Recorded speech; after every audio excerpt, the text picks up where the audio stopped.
Eh, oh, mes paroles valent cher. Salut à tous. J'espère que vous allez bien. Le chairman pour vous servir. Les Guzney m'appellent le Charlie Fimbi 500, mais les deux sont corrects anyway. Sarcel représentant, Fekt Abdoulaye c'est tout. Là où les Guzney connaissent tous le Jaratou. Bienvenue sur We Hustle. C'est toujours ton émission qui rassemble les motifs. Au fil des émissions, nous recevrons différentes personnalités qui viendront s'asseoir à ma table, nous parler de leurs échecs, mais surtout de leurs réussites. Alors, Rigo, take a seat, non? Ni Imuso Bife Afuru. Natife Aka Tarabwe. PDG, c'est du Bambara, let's get it! We hustle, baby.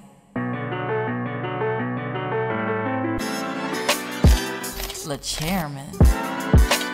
Hustle, baby. Le chairman. Hustle, baby. Le chairman. De retour sur We Hustle et je suis vraiment fier de recevoir l'homme que l'on nomme MC Jean Gabin. Take a seat. Gabin. Comment tu vas? Ça va, ça va. Ça va, tout va bien? Ça va, tout béni. Tout bien. Tout béni. Merci d'avoir accepté l'invite, hein, OG. C'était important de te recevoir, sincèrement. Jean Gabin, dis-moi, moi je veux qu'on fasse un flashback Paris dans les années 70. À quoi ressemblait le jeune Charles, le petit Charles? Paname dans les années 70, ben, c'est simple. Jusqu'à 1977, je suis un gamin qui s'éclate dans le 19e arrondissement et dans le 20e arrondissement. De temps en temps dans le 18e, voilà. Et comme tous les enfants, t'es curieux, hein, tu fais 2-3 petites conneries, tu fais des rencontres avec d'autres mecs d'autres quartiers,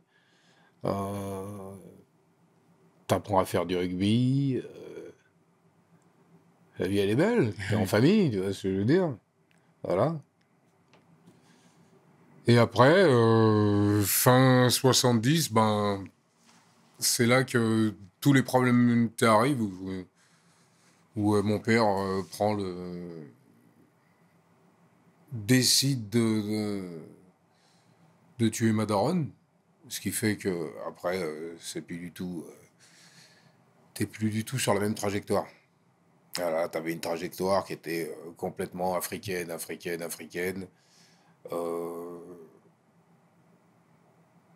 T'avais une trajectoire heureuse. Après, dès que tu vas à la DAS, les services sociaux, etc., c'est plus du tout la même ambiance. Et en vieillissant, là, maintenant, tu comprends qu'il y avait certains comportements qui étaient liés à l'étrange. C'est-à-dire, tu sais, quand t'es plus chez toi et tu vas dormir ailleurs, aujourd'hui, c'est prouvé pourquoi tu pisses au lit, hein. Tu vois ce que je veux dire, c'est pas une histoire de t'as les reins qui vont pas. Non, c'est t'as un comportement physiologique qui est logique. T'es dans une peur, dans l'inconnu, donc forcément tu fais des trucs. Tu regardes que t'es rentré dans un système. Ce système te convient pas. Donc là, à partir de là, la fin des années 70, pour moi, c'est pas les vacances. À partir de 1977, c'est vraiment une grande connerie. Voilà. Et voilà, départ à la DAS. Tu sais, quand on regarde de plus près même les tueurs en série, que ce soit Guy Georges, que ce soit des Thierry Paulin, etc., c'est des gens qui sont passés par la DAS. Ouais. Tu vois? Merci pour la comparaison. Non, mais je suis obligé de mettre ça sur la table, Gabin. Tu vois ce que je veux dire? Comment on réussit à se construire à travers toutes ces péripéties? Ben, en fin de compte, aujourd'hui, c'est prouvé, hein, c'est ton environnement. Là, tu peux mettre comment on appelle ça? Un loup. Tu le mets avec des chiens. À la fin, il aura un comportement de chien et puis un comportement de loup. C'est ce que je veux dire? Et tu peux faire la même chose dans l'autre sens. Tu mettras un chien avec des loups, des petits. Tu verras qu'à la fin, il aura un comportement de loup et pas un comportement de chien. C'est ton environnement, en partie, qui fait ce que tu deviens. Il y a un tas de choses qui jouent avec. Hein. Et généralement, à la DAS, si tu vas tôt, t'as pas de figure paternelle. Donc, en fin de compte, t'as pas de héros. T'as une empathie qui est spéciale. Tu vois, tu te dis, du moins, je me dis, moi, déjà, ce qui m'est arrivé à moi, si toi, c'est pas pire, alors viens pas me faire chier, en vérité. Tu vois, c'est les ressentis de temps en temps que t'as, et c'est un peu... il faut que tu arrives à évacuer ce genre de ressenti, parce que, en fin de compte, ça te mine un peu le bulbe. Mhm. Et ces violences se traduisaient par quoi? Du moins, ces comportements un peu répréhensibles. Non, après, il faut pas confondre. Hein. Comme je t'ai dit, ne me mets pas dans la case de Guy Non, Georges, pas sa du tout, grand-mère mais et tu sais, compagnie. aujourd'hui, tu vois, pour finir mon propos, toi, on connaissait ton CV même à Paris, à savoir, tu étais quelqu'un qui ne se laissait pas faire, tu étais quelqu'un qui avait une grouille, qui avait de la bouche, qui savait se défendre. Là, tu arrives jeune à la DAS, tu arrives avec des éducateurs qui mettent des baffes aux plus jeunes. Ou qui mettent des baffes à tout le monde. Il n'y a pas de plus jeune là-dedans. Puisque t'appartiens au système. Donc, à partir du moment où tu appartiens au système, il faut que tu comprennes que le système, tu vas pas le battre. Il va falloir que tu joues avec. Puis c'est tout. C'est la meilleure façon de s'adapter. Tu peux pas... C'est comme si tu joues contre l'État. Tu vas jamais gagner contre l'État. Tu vas peut-être gagner des batailles, mais la guerre, à la fin, tu vas la perdre. Voilà, c'est pratiquement la même chose. Donc, tu apprends de ce qu'il y a autour de toi. C'est eux qui commencent à... Tu te façonnes par rapport à ce qu'il y a dans ton entourage. Et je te dis, à la DAS, on n'a pas tous le même... On n'a pas tous le même ressenti, on n'y est pas tous pour les mêmes raisons. Donc, forcément, on ne fonctionne pas tous de la même manière. Et il y en a qui sont révoltés, il y en a qui sont soumis, et il y en a d'autres qui veulent... qui rêvassent, c'est ce que je veux dire. Donc, c'est la même chose comme dans tout. Hein. Si tu traînes qu'avec des abrutis, en théorie, tu finiras comme un abruti. Si tu traînes avec des gens que j'ai pas dit... Si tu traînes avec des gens qui ont un peu de matière grise, voilà, en théorie, tu suis le pas. Exact, Voilà. exact. Et voilà, pendant toute cette période, toute cette absence-là, la fratrie, où elle était? Également à la DAS? Tu m'étonnes qu'elle était à la DAS. Ouais. Voilà, ça va de soi. On va Ouais. pas te laisser toi à la DAS et les autres, on va les mettre dans un coin. Mhm. Voilà. Et il n'y avait pas possibilité que la famille, au sens large, vous récupère? C'est une décision juridique. Donc, à partir du moment où c'est une décision juridique, tu peux rien faire. Voilà, hop, Et du coup, toi, à 18 ans, tu es de retour à Paris. 17. 17 ans précisément, pardon, tu es de retour à Paris. Ton père est fraîchement sorti de prison. Tu retournes chez lui, vivre sous son autorité, sous sa houlette. Comment on se sent à ce moment-là? Parce que finalement, il a éliminé celle qui faisait office de tout pour toi.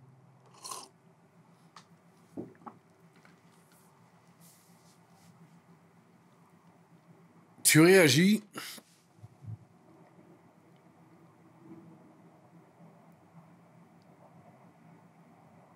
en te disant juste c'est ton géniteur. Stop, point, basta.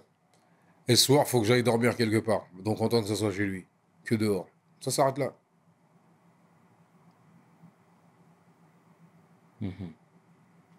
Tu sais, les ponts se sont coupés. Hein. Il n'y a pas de retour en arrière. Les ponts se sont coupés. C'est pas parce que je suis là que ça veut dire que c'est les vacances.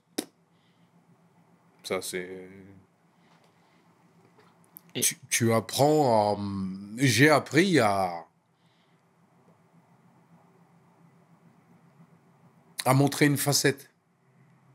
Donc, c'est-à-dire à être un bon acteur. Voilà. Je suis à côté de toi, ok, ouais. Mais il n'y a pas papa qui va sortir de mon bec ou quoi que ce soit.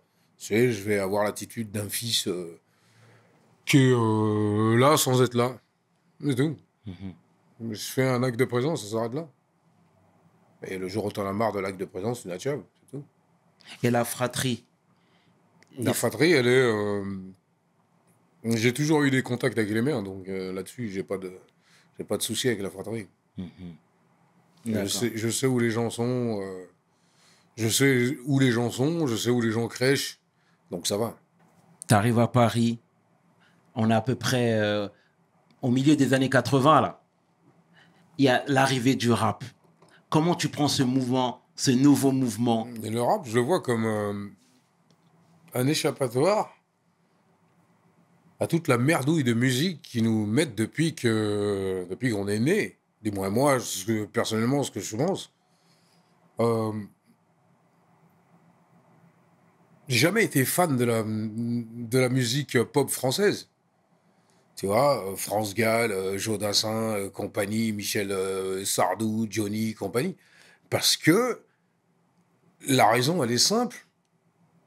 C'est du plagiat d'anglo-saxon ou de ricain. Tu prends dans les années 70, mais c'est que la traduction d'un morceau qu'ils ont tapé ailleurs.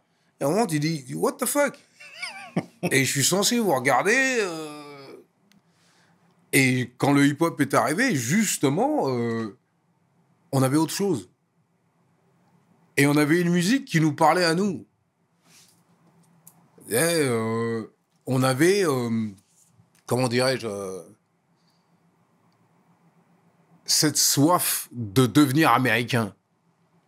Pas de devenir français. Non, je veux dire, français, on l'était. Aïe, c'est bon. C'est-à-dire, on passe à autre chose. Tu sais, on veut voir, de temps en temps, il y avait 2-3 films où il y avait 2-3 Renois dedans. Film français, il n'y en avait pas. Il n'y en avait pas de Renoir. T'en parles même pas. C'est-à-dire, si c'est surtout les rôles qu'ils avaient, tu dis, oh, vas-y, laisse tomber. C'est pire que les États-Unis. De ce côté-là, c'est pire que les États-Unis. À chaque fois qu'on veut te parler de culture, de machin, je dis, au lieu de regarder ailleurs, regardons chez nous. Oui. Et chez nous, c'est l'apocalypse. Il faut arrêter les conneries. Ça va, c'est bon. Mais bon, pour pas rentrer dans la critique, voilà.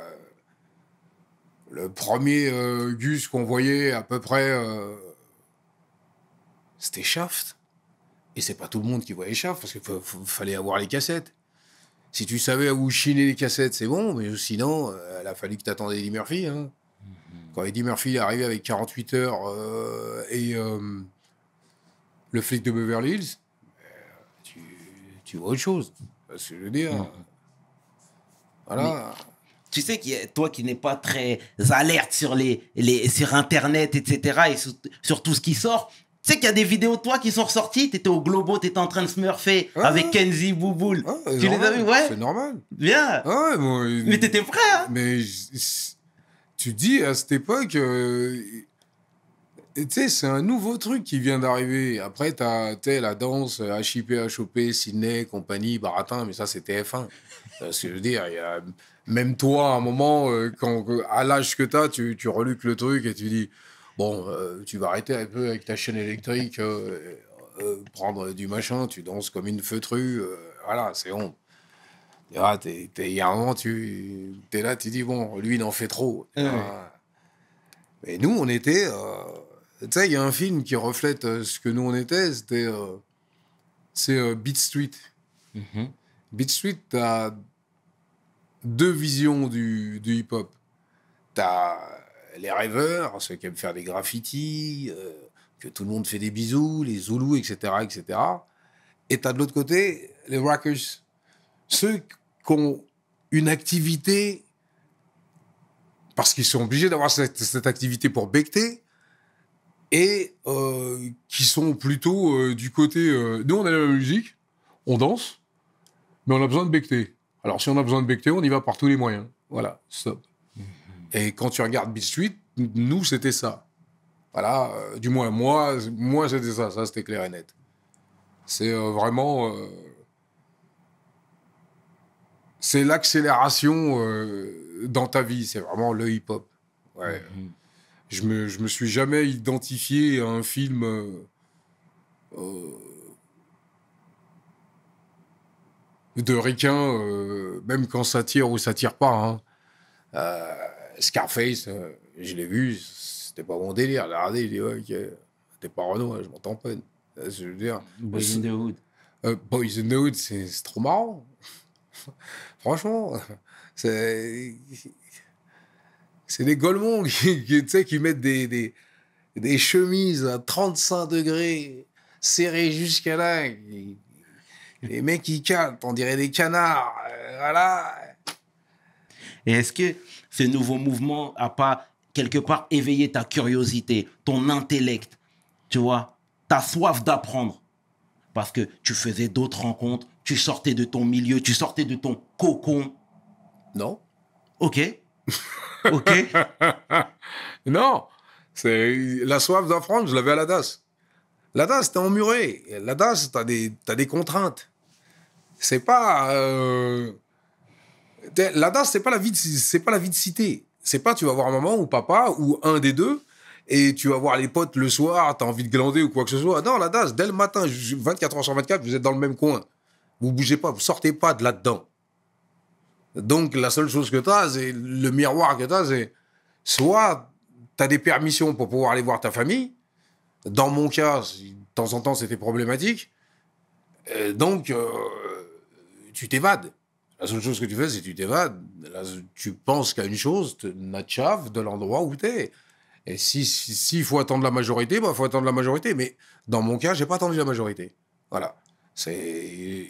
Le hip-hop, pour moi, ça a été réellement une libération. Comme les hippies, là, avec leur musique, leur joint ou ce qu'ils voulaient. Nous, vous voyez, ça a été les Pathé Wing, les Air Jordan, tu sais, les Agassi, les Wimbledon, je parle en gros, là, hein, Nike, tout ça. Les autres, c'était Adidas. On sortait de cette époque. Tout ce qu'il y avait avant nous, c'était des rockers. Les Renois, c'était des rockers. Ils avaient des blousons noirs, ils avaient des bananes. C'était des rockers. Je n'avais pas envie d'être un rocker. Je n'aime pas le rock'n'roll. Elvis, je m'en tamponne.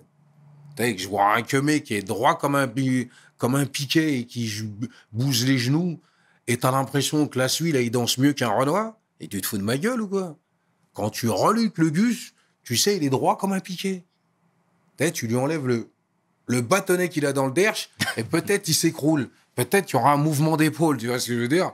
Ils se foutent de ma gueule. Il y a un moment, ça va. Et nous, après, on a eu la pâle copie Johnny Hallyday. What the fuck? Désolé, les mecs, hein, mais je m'entends pas. Voilà. C'est votre idole, pas la mienne. Hein. Voilà. Chacun son truc. Hein. C'est pas pour être mauvais, Johnny. Hein. Mais, allez, les bleus! Non, s'il te plaît, comment? S'il te plaît. Ah, voilà, quoi. Il y a des trucs comme ça où... Pour moi, c'est un changement d'époque. C'est réellement un changement d'époque. Là, tu rentres réellement dans l'Amérique. T'es plus axé sur ces espèces de voyous façon blouson noir, chaîne, bécane. Non, t'es pas là. Là, tu rentres dans ce qu'on appelle l'Amérique, c'est-à-dire les battes de baseball. Tu commences à essayer de trouver des calibres, des trucs comme ça. Ça n'a plus rien à voir. C'est un autre monde. Tu sais, t'es un jeune pouce. Et un jeune pouce, c'est quoi? C'est un petit jeune qui a plein de sève dans les couilles et qui a besoin de... C'est ça, un genou. Les genoux, généralement, t'es plein de glaire, là, et t'as besoin que ça sorte. Donc, forcément, tu vas essayer de faire des conneries, ou sinon, comme beaucoup d'autres, tu vas pas en faire. Et moi, je vais en faire. Voilà. Ben, justement, en parlant de conneries, tu vois, t'es arrivé sur Paris, t'étais dans ce mouvement, et t'as rejoint les requins vicieux. Tu sais, Pac disait que fallait pas voir d'un mauvais œil les gangs, parce que parfois ça pouvait faire office de famille de substitution, d'entraide. Je t'arrête. Dis-moi. On n'était pas un gang. On était une bande. Et c'est quoi la différence? La différence, elle est énorme. Les gangs font des sous. Les bandes ne font pas de sous. Tous les mecs qui te racontent leur baratin pendant 6 heures, nous, les bandes, on faisait des sous, et je dis, what the fuck? Tu faisais des sous et tu finis videur? Tu sais que moi, de temps en temps, je regarde les gens quand ils racontent des bananes, je dis, mais t'as fait des sous comment? T'as braqué quoi d'après toi? Tu parles de braco, tu parles, t'as vendu de la drogue, t'as fait videur. Si t'as fait videur, t'as pas fait de sous. Arrête de me casser les couilles pendant 20 plombs. Bim.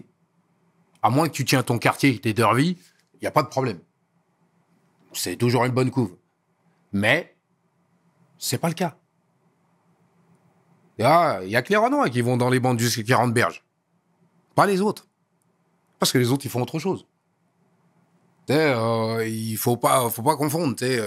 Quand j'entends toujours parler les bandes, c'est des gens qui sont ensemble. S'ils ont envie de se friter à 150 contre, je sais pas, contre 150 autres abrutis, c'est leur problème. Mais ça fait pas d'argent. C'est pas structuré pour faire de l'argent. Les gangs, c'est structuré pour faire de l'argent. Sauf que le problème de gang, en France, c'est pas les États-Unis. En France, c'est les cités. C'est ça qui fait office de gang. À partir du moment où vous êtes plusieurs, vous faites un tiroir caisse, vous êtes parti pour un gang. Tu défends un turf, un terre-terre, c'est fini. T'es dans un gang. Il n'y a pas d'autre truc. Et c'était quoi les activités de votre bande? Nous, on est les mecs gentils. Tu sais, tu danses. Après, tu sais, à cette époque, vendre de la drogue, ça courait pas dans toutes les rues. Hein. Faut que les mecs, ils arrêtent de raconter des bananes. Il y a 3-4 queumés qui bicravent. Tu vas sur un terre-terre, et essaye d'arriver et de croire que tu vas poser ton derche et de commencer à débiter. Je crois que tu vas te faire débiter le derche, ouais, c'est tout. Et puis, il faut bien comprendre la mentalité africaine. À cette époque, nous, on est, je pense, la première génération d'enfants ou la deuxième à avoir poussé en France, c'était en lot. Tu vois, les noireaux. Et nos parents, c'est pas des fumeurs de clopes. Tu sais, on n'est pas européanisés. Nos parents, ils sont pas européanisés. Ils ont leur bac, ils ont leur truc, mais ils sont pas européanisés, ils sont pas dans la clope. Donc la drogue, tu verras pas à cette époque un jeune 15, 16 ans ou 18 ou même 20 qui fume une clope devant ses parents. Il va prendre une grande baigne. Il va pas arriver avec une bière, il va prendre une grande baigne. Tu vois ce que je veux dire? T'as un respect qui est déjà là, tu vois, c'est l'Africain. L'Africain, justement, par rapport à l'occidental, il a des valeurs. Hein, c'est pas une critique, hein, c'est juste un constat. Voilà. Donc, tu sais, les vendeurs de drogue, tout ça, c'est plutôt ceux qui viennent, tu sais, l'Afrique subsaharienne, tu sais, Maliens, Sénégalais, c'est plutôt ça qui vendaient ou qui consommaient, mais ils n'étaient pas 150 000 non plus. Tu vois ce que je veux dire? Voilà, c'est plutôt les narcs qui avaient tout le reste, puisque c'est la plus grande population d'immigrés qu'il y avait, sans parler des Portugais, mais je parle d'Afrique, c'est eux. Donc avant, tu avais un Renoir pour dire rebeu. Et dans toute cette vie de marginal, t'es devenu papa. Ouais. C'était à quel âge précisément? Je suis devenu papa à 23. 23 ans. Ouais, 23. En 1990. En 90. D'accord, très bien. Et tu as appris que tu étais papa pendant ta détention en Allemagne. Moi, je veux savoir, c'était quoi le feeling à ce moment-là? Comment tu as réagi? Tu t'es dit qu'il faut que tu prennes ton mal en patience et que tu ressortes plus fort? Ou bien, dis-moi tout. Je pense que si tu as une fille, tu prends conscience que tu en as une. Mais si elle est comment on appelle ça, en développement, t'en sais rien du tout. Toi, t'as 22 piges, t'en bats les couilles. T'es pas écouté qu'une gonzesse, elle se dit qu'elle est en cloque, ou une autre, ou ci, ou ça.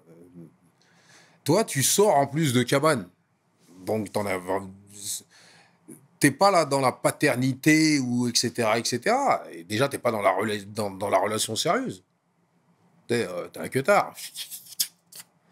J'ai 23 piges à cette époque, mais bon, disons 22 avant, parce que je suis béton à 22. De 18 avant, j'étais au trou. J'ai des pulsions.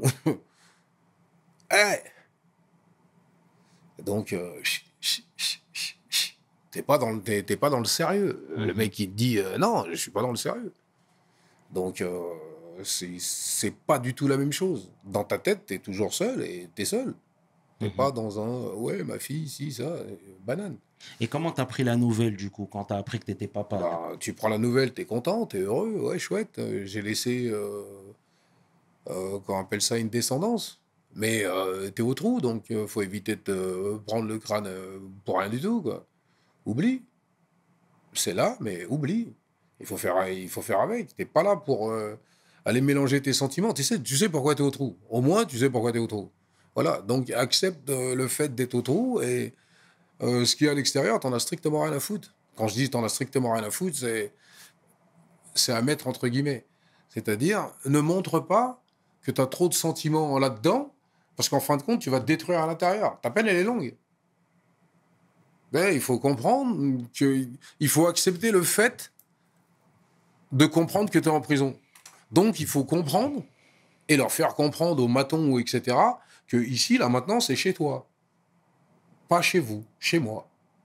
Et chez moi, il y a un moment, je vais tenir les rênes. Ça s'arrête là. On appelle ça l'adaptation. Je suis pas là pour aller travailler, sinon je rentre dans ton système à la con. Je suis là pour comprendre où je vis. Et à partir du moment où j'ai compris où je vis, je peux prendre les rênes. Ça s'arrête là. Ouais, si tu sais pourquoi tu tombes, et selon la logique des choses, je sais, et je savais que j'allais faire un long moment au trou. Mais ça, pour moi, c'était marqué en gros sur ma tête. Tu braques, tu vends des armes, tu crois que c'est quoi? Tu mets les gens dans les coffres, tu crois qu'il va t'arriver quoi? La seule chose qui a fait du bien dans ma vie, c'est ce long passage au trou. Ah bon? Ah ouais, ne refais jamais les mêmes erreurs. Première des choses. Ne te mets pas avec des mecs qui font que parler toute la journée et le jour J, il y a 2-3 problèmes qui arrivent. Ce n'est pas de leur faute, c'est de la tienne. Il y a un truc qu'il faut mettre comme ça. Je dis, il a balancé, et alors? Il y a un moment, il faut te mettre ça dans ta tête, et alors? Ça fait partie du jeu. Et voilà, comme ils font là aujourd'hui, the game. La balance, dans le jeu, c'est celui qui a tout compris. C'est pas une ode à la balance que je fais là, hein, mais c'est celui qui a tout compris. Ah bon? Ben, le jour où il se fait péter, lui, il arrive avec un joker. Toi, t'as que des as, mais lui, il a un joker.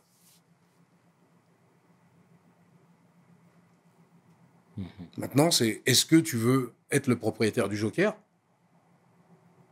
ou avoir que des as? Eh oui. Ton analyse. Ah non, c'est une analyse très simple. Les règles du jeu sont celles-ci. Qui survivra verra. Donc, celui que je ne respecte pas, mais qui, paradoxalement, a mon respect, c'est parce que c'est celui-là qui a compris les règles du jeu. Et les autres n'ont pas compris les règles du jeu. Les autres pensent que le seul adversaire qu'ils ont, c'est eux et ceux qui sont en face. C'est-à-dire soit les condés, soit les rivaux. Mais la balance a un joker. Le jour où il se fait péter, il a de quoi faire en sorte d'être libéré de son affaire parce qu'il vient d'en donner une autre et il y a peut-être ton cul à l'intérieur. Voilà. Et tout. C'est... Tu sais qu'il y a un moment, il faut comprendre c'est quoi la rue, hein, ou the game, ou what the fuck so ever.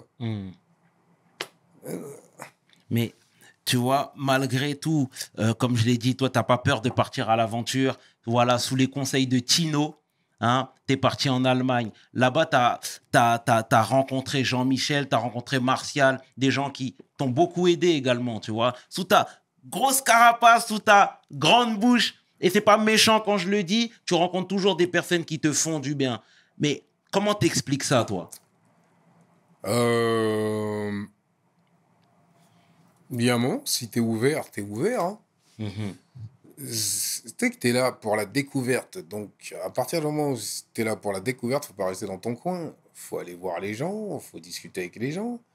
Si t'as un point commun avec les gens, et là, ce fut le cas, et ben, il y a la couleur de peau déjà dans un bled qui était soi-disant raciste à 100% et qui, pour moi, ne l'est absolument pas. De toute façon, tout ce qui vient d'Europe, en théorie, il y a du racisme. Puisque, je te fais un raccourci rapidos, mais c'est pas un raccourci. Dans tous les pays où il y a des associations antiracistes, c'est un pays raciste. C'est tout. Il n'y a que qui va me parler de racisme. Et de non-racisme ou de racisme. Dans les autres pays où il n'y a pas qu'on appelle ça, d'association antiracistes, il n'y a pas de racisme. C'est que dans les grands trucs occidentaux, il y a des trucs antiracistes. Et pourquoi t'es pas resté en Allemagne, du coup, après? Ben parce que je me suis fait expulser d'Allemagne. Il y a un moment, ça va, tu fous la merde, faut en payer le prix. Tu vas en prison et tu dégages. Ça me gêne pas, hein, c'est à côté. Mais, j'étais l'un des rares détenus qui rentre chez lui en 1h30. Hein. Voilà, les autres, ils ont 5-6 heures à prendre et après, soit tu te retrouves au Ghana, soit et voilà, au moins tu sors avec le sourire. Et tu peux y retourner aujourd'hui en Allemagne? Ça y est, il y a prescription? Ouais, 55, ça va, c'est bon. C'est bon. D'accord. Mais j'y retournais, j'en avais strictement rien à foutre. Et dit, il y a un moment, t'es pas là pour... Je dis pas qu'il faut pas respecter la loi. Hein. Il faut jouer avec, c'est tout. Et après toute cette péripétie, tout ce long périple, t'es revenu en France, t'as atterri à Sarcelles précisément. What the fuck? C'était quand? J'ai pas atterri à Sarcelles. Mais dis-moi tout, alors à quel moment t'es venu à Sarcelles? J'ai atterri à Sarcelles en 98. D'accord. Pendant la putain de Coupe du Monde. Voilà. Où tous les prix étaient montés en flèche comme pas possible. Les hôtels qui sentaient la pisse, qui étaient à 40 balles, sont arrivés à des 280. Je dis, qu'est-ce qu'il y a? T'as posé ton cul cette fois-ci? Et attends, ça va. Ah non, je suis arrivé à Sarcelles entre 98, fin 97, 98, un truc dans le genre. Ah, c'était marrant. D'accord. J'étais bienvenu à la campagne. Non, tu peux pas dire ça. Toi, t'es un parigot, c'est pour ça que tu dis ça. Non, c'est parce que toi, tu sais pas, c'est surtout ça. Comprends une chose, avant, il n'y avait pas l'arrêt Stade de France. Exact. C'était Saint-Denis, Pierrefitte, Gare, Sarcelles. Ouais. Voilà. Avant, il y avait des vaches entre les deux. Et je suis sérieux. Ouais. Avant, nous, quand on allait en vacances, les mecs qui n'avaient pas d'argent, on allait en vacances à Sarcelles ou à Villy-le-Bel. On allait voir tonton, on restait pendant 1 mois et demi là-dedans. Ah là, les gars, ouais, ça va, ils font de la bécane là-bas. Il y a 2-3 vaches, des trucs comme ça, il y a des pommiers, des trucs comme ça. Ma parole. Avant, c'était ça. Faut pas... Ça a bien changé. Ça n'a rien à voir. Mais il faut comprendre c'était quoi Sarcelles. Mais tu vois, on en parlait en off, toi-même tu sais, on a des gens en commun, bon on va taire les noms parce que c'est pas l'objectif, mais qui sont justement tombés dans les travers de la drogue entre autres. Comment toi justement t'as fait pour t'affranchir de ce milieu-là et pas tomber dans ces mêmes travers? Et aujourd'hui tu fais peut-être même office de rescapé. Rescapé, que dalle, parce que... Si. Quand je te dis rescapé, c'est rescapé par rapport aux useurs de drogue. La droguure, j'ai toujours dit, mon copain, si tu peux l'éviter, évite-la. Quand t'es trop curieux, regarde ce qui arrive. Et j'ai pas le temps avec ces conneries. T'as qu'une vie. Hein. Voilà. La date de péremption, je la connais pas, donc je vais pas la foutre en avant. Je vais pas l'avancer, tu vois ce que je veux dire? Il y a la moitié des mecs qui prennent de la cam, je leur ai toujours dit, hein, vous faites 2 erreurs. La première, c'est, en général, il y a toujours une meuf que tu veux impressionner. Qu'aujourd'hui, t'as pas envie qu'elle paye, t'as envie qu'elle paye en nature. Ton expérience te fait dire ça? Non, c'est pas mon expérience qui me fait dire. Mon expérience, c'est de ce qu'il y avait à côté de moi. Et j'ai vendu, et je sais quelle heure il est. Voilà. En général, c'est soit il y a une meuf avec qui tu as voulu tâter et que tu as retâté, etc., etc. Le seul problème, c'est qu'à chaque fois que tu as revu cette belette, il a fallu que tu retâtes. Ton truc, c'est soit tu tombes accro là-dedans là, pendant ton histoire de retâtage et tu l'as dans le derche. Parce qu'une belette, ça consomme plus qu'un raclot.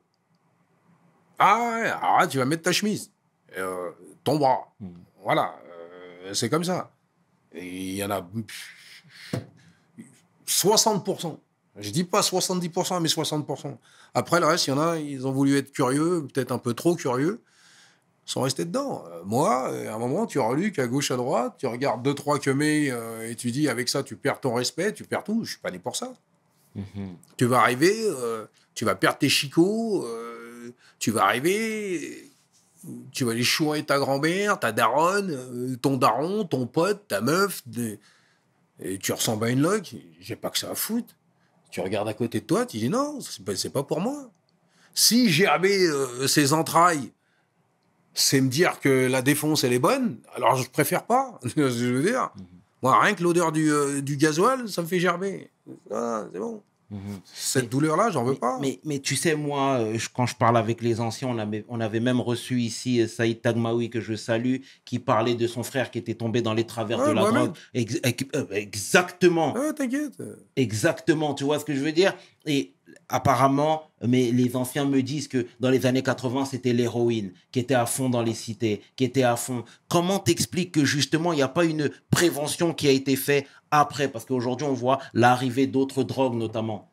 Mais prévention de quoi? La prévention, c'est dans vos rêves. Non, mais aujourd'hui, tu vois, de par ton bagou, de par ce que tu sais même quand tu parles de ces sujets-là, toi-même, tu es très alerte, tu es très informé. Tu vois ce que je veux dire? Ouais, mais je suis pas là pour faire de la aujourd'hui, même prévention. tes mots feront écho à coup sûr. Je suis pas là pour faire de la prévention. La chose, elle est, chacun est assez grand pour essayer de se démerder tout seul. Voilà. J'ai pas envie d'être sociétal. Voilà. Pour ceux qui m'écoutent, voilà, je suis content pour eux. Et puis moi aussi, ça me fait un peu d'audimat ou j'en sais rien. Mais le truc, c'est, j'ai pas vocation à être éducateur. Car déjà, j'aime pas les éducateurs. Donc, tu sais, moi, c'est simple, je suis pas grand frère de cité. Sans quoi, j'aurais un truc, j'aurais fait médiateur, etc. C'est pas mon truc. Chacun son boulot. Voilà, il faut bien comprendre les choses. Tu sais, j'ai pas envie de me prendre pour un poète ou pour un donneur de leçons. Chacun sa merde, on finit tout seul dans un bac. Tu sais, il y a un moment, c'est... La prévention, si ça sert à quelque chose, ça se saurait. Ça en sauve 2-3, ça en coule peut-être un, mais comme je dis, c'est toujours pas mon problème. Mais, tu sais, excuse-moi de t'interrompre, Oji, mais je peux pas te laisser dire ça dans la mesure où... Tu peux. Non, Gavin, on parle comme ça ici avec le cœur. Mais tu vois, moi, je t'ai vu, toi-même, tu sais, à Laumière, on s'est vu. Toi qui dis à chaque fois, qui veut t'affranchir même un peu de cette étiquette, de cette casquette, moi, j'ai vu les jeunes venir vers toi. J'ai vu des grands même venir vers toi, venir avec du respect. Parler, tu vois ce que je veux dire, ça te montre la considération. Ouais. Donc tu peux pas venir à chaque fois. Ça n'a rien à voir avec ça. Ça n'a rien à voir avec ça. Dis-moi. La chose, elle est, c'est... Si je côtoie quelqu'un et je le vois faire ça, je lui dirais, gars, faut que tu comprennes que là, t'es en train de te la mettre dans le derche. Si je vois dans l'état où t'es, il n'y a rien à faire, mais je continue mon chemin. C'est le chemin que t'as choisi. Là, tous ceux que tu as vus à Laumière, on se connaît. Je suis le plus vieux de là-dedans. À partir du moment où toi, tu les considères comme tes frangins, mais réellement comme tes frangins, les années ont vu ce que j'ai fait pour eux, etc., etc. T'es pas là comment dirais-je, t'es pas là à avoir besoin des jeunes pour pouvoir fructifier. C'est-à-dire, chacun son temps. On me respecte parce que j'ai toujours laissé les jeunes qui avaient devant moi. J'ai pas essayé de les foutre à l'amende. Tu vois ce que je veux dire? T'as un moment, il faut comprendre qu'on a un temps. Soit tu arrives à prendre le train, si tu le loupes, eh ben tu l'as loupé. tous ceux qui sont tombés dedans, etc., c'est qu'ils ont loupé le train. Ou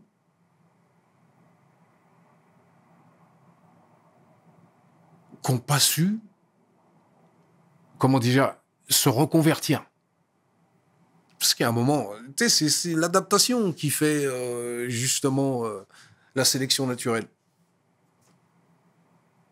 C'est soit t'es blessé, tu sais, comme dans la jungle ou ce que tu veux, ou soit t'es complètement teubé et tu vas voir 15 mecs qui vont sauter dans un puits et tu vas sauter avec. Et si t'es un peu alerte, tu vas dire, bah non, je vais en laisser que 14, je vais aller à droite. Voilà. Si les mecs, ils ont tous envie de prendre des trucs, ils prennent, j'en ai rien à foutre. Il y a un moment, je dis, dans la merde où je vis, s'il y a que des caméos autour de moi, bah, il y a un moment, je dirais, je prends mon baluchon et je natchave. Tu sais, il faut avoir un peu une petite force de caractère, ne serait-ce que 30 secondes. Hein. Moi, j'ai des potes, je connais, qui étaient complètement dans la meuca, à l'heure qu'il est, là. Du jour au lendemain, ils ont une petite alerte qui leur a dit écoute, si c'est pas toi, personne va le faire. Hop. À l'heure d'aujourd'hui, les mecs sont très bien. On est obligé de mettre ce sujet sur la table. Ah ouais, mais moi, je m'entends pas, là. Tu bien, peux y non, aller, Gabin, on est obligé. Vas-y, welcome au larmichette. Non, mais c'est important, Gabin, c'est Ouais. important. Mais tu vois, blague à part, c'est que voilà, tu as toujours un détachement, tu as toujours ton langage et ta posture, à savoir, tu dis que tu n'as pas envie de faire de la prévention, tu n'as pas envie de t'impliquer, etc. Ah non, mais j'ai pas envie. Ouais, mais... Je te le dis. Ouais, mais quelque part, moi, je peux pas te croire parce que, tu sais, crois-le, hein. non, mais écoute, parce que, encore une fois, on a des gens en commun et toutes les personnes qu'on a en commun, justement, me disent de toi que tu es un homme qui parle. Tu es un homme qui donne des conseils, mais qui veut pas le revendiquer, qui veut pas le dire sur la place publique. Comment t'expliques? Non, mais sérieusement. Mais moi, j'en ai rien à battre. Tu sais, déjà, le truc de ce que les gens pensent de moi, c'est pas mon problème. C'est absolument pas mon souci. C'est pour ça que je leur dis Internet, moi, ça me fait absolument rien. Tu peux des mecs, ils peuvent se déchaîner tant qu'ils veulent. J'en ai strictement rien à foutre. Je suis pas émotionnel à ce point-là. Voilà. C'est aussi simple que ça. Tu es ce que tu es. Et moi, je suis ce que je suis. Ouais, comme je t'ai dit, je suis pas là pour faire de la prévention. C'est pas mon truc. Je cherche pas à faire de la prévention. Quand j'ai une discussion avec quelqu'un, j'ai une discussion avec quelqu'un. Si dedans il y a de la prévention, il y a de la prévention. Mais je me balade pas avec un ticket. La seule chose que je sais, c'est que j'ai su tourner le dos quand il fallait tourner le dos, et puis c'est tout. J'ai su prendre la tangente quand il fallait la prendre. Ce qui m'a sauvé, en vérité, c'est d'avoir fait un long séjour en prison. Parce que je pense que la vie que je prenais allait s'arrêter assez rapidement. Peut-être un peu... Même peut-être un peu plus rapidement que je pense. Voilà. C'est logique. Mais voilà. Chacun a ses travers. Moi, j'ai fait les miens, je sais c'est lesquels. Mais j'ai pas pleuré sur un tel, etc., etc. Je dis, écoute, si t'as eu une mort naturelle, c'est une mort naturelle. Si t'as pas eu une mort naturelle, c'est pareil. Si je suis venu à ton enterrement, c'est que t'étais mon frère et j'ai pleuré pour toi. Le reste, si t'es pas un proche, qu'est-ce que tu veux que je te dise? Passe de bonnes vacances. Voilà. Je peux pas dire autre chose. Tu vois, comment t'expliques? Parce que j'ai en face de moi un homme lucide, un homme qui parle bien, un homme qui distille des conseils malgré lui. Je persiste. Mais comment t'expliques que finalement, l'establishment, le système, t'a fait passer pour l'homme que tu n'étais pas forcément? T'as joué le jeu, faut dire la vérité. Mais comment t'expliques ça? J'en ai rien à foutre. Sérieux, je te dis, le système, il fait ce qu'il veut, il raconte ce qu'il veut. C'est pas mon problème, ça m'empêche pas de pioncer. Hein, mais parce que le truc, c'est que parfois, et c'est finalement, tu sais, c'est un peu le deux poids, deux mesures. De l'autre côté, à la télé, on voyait un homme qui clairement ne faisait pas bonne impression, qui était parfois même, on n'avait pas envie de s'acoquiner avec lui. Et de l'autre côté, moi je te parle dans la rue, les échos que j'ai, moi quand je t'ai vu, moi qui suis en train de parler avec toi, c'est finalement une autre version, une autre personne. Tu comprends ce que je suis en train de te dire? Non, mais... Tu comprends très bien ce que je suis en train de te dire. Je te le dis. Puisque je pense que dans le premier exemple que tu as donné, je vais même pas rentrer là-dedans parce que sinon ça va faire trop... ouais, c'est mon ego, mais non. ceux qui m'ont torpillé, c'est le rap. Mais ça, c'est pas mon problème. Moi, ça reste que de la musique. Si les mecs qui restent dessus jusqu'à la fin de leur vie, c'est leur problème. Moi, c'est de la musique, c'est pas autre chose que de la musique. Que les mecs là-dedans soient énervés pour un oui ou pour un non, pour moi, ça reste une super pougnette, peut-être la de chez... Hey, ça reste du rap. Stop. The fuck. Que les gens avaient pas envie de faire quelque chose avec moi, qui c'est qui leur a dit qu'il avait quelque chose que j'avais envie de faire quelque chose avec eux? What the fuck? Je vis une vie. Ma vie, c'est peut-être être un rebelle sans cause. Tu vois? J'ai pas besoin qu'on me donne un qualificatif pour me dire ce que je suis ou pas. J'ai pas de souci, moi, avec comment les gens me voient. C'est pas mon problème. J'ai eu des potes, entre guillemets, qui me disaient, ouais, les gens, ils pensent que t'es ouf. Je leur ai dit, non, les gens, ils savent pas, c'est toi le ouf. What the fuck? Je vis pas pour le regard des gens. Hey, j'ai un crâne. Et quand je suis arrivé au monde, on m'a pas dit j'ai un mode d'emploi, c'est-à-dire suivre tout le monde. C'est faux. Ça, c'est une banane. Donc, ce que les gens disent de moi, what the fuck? Et avec tout ce qu'on pouvait entrevoir, on pouvait avoir l'impression que tu détestais la vie. Et la manière avec laquelle, finalement, tu parles de ta vie, moi, tu sais, j'étais à Laumière. Comme je te l'ai dit tout à l'heure, on parlait avec les gens. Moi-même, j'ai recueilli quelques informations de droite à gauche et les gens ne cessent de dire que tu étais un épicurien, que tu es un épicurien même. Donc, dis-moi tout. C'est une fausse idée que les gens ont? C'est une fausse image de toi que les gens ont? Le débat avec tout journaliste que ça soit, c'est à partir du moment où tu es en désaccord avec ton interlocuteur, alors tu as un problème. Soit tu deviens soit un complotiste, soit un homophobe, soit un antisémite, soit un anti ce que tu veux. Mais en tous les cas, t'es plus dans le créneau. C'est mon cas. Mais dans tout ce que j'ai dit, non seulement c'est pas des âneries, parce que moi, tout ce que je pense, c'est l'étymologie des mots.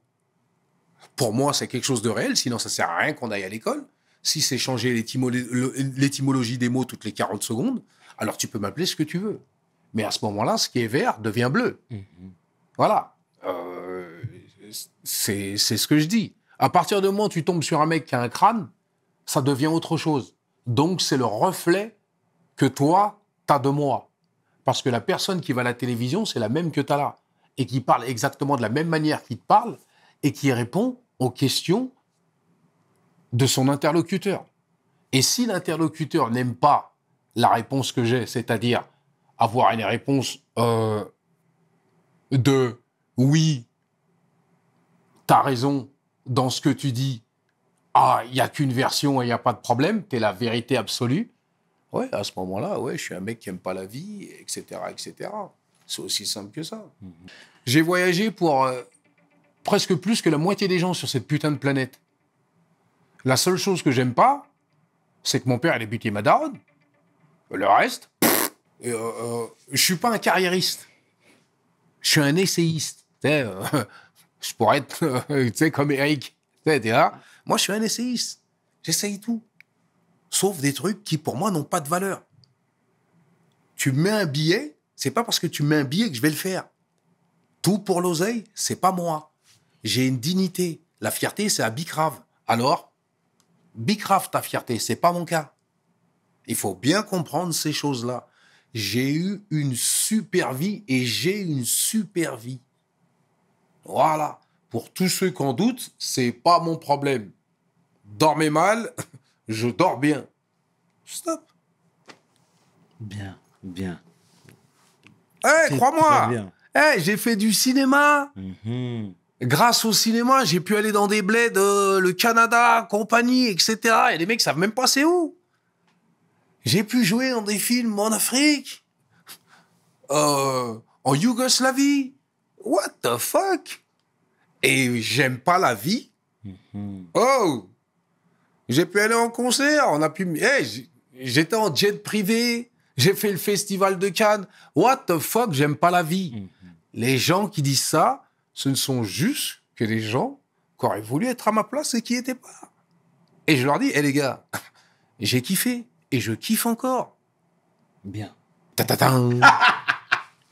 En tout cas, Gabin, merci à toi d'être venu. C'est moi. Merci sincèrement, c'était un plaisir de t'avoir reçu. Tu représentes beaucoup pour nous, sincèrement. À la vôtre, les mecs. Merci. À plus tard. C'était le chair pour We Hustle, mes paroles valent cher. Peace. We hustle, baby.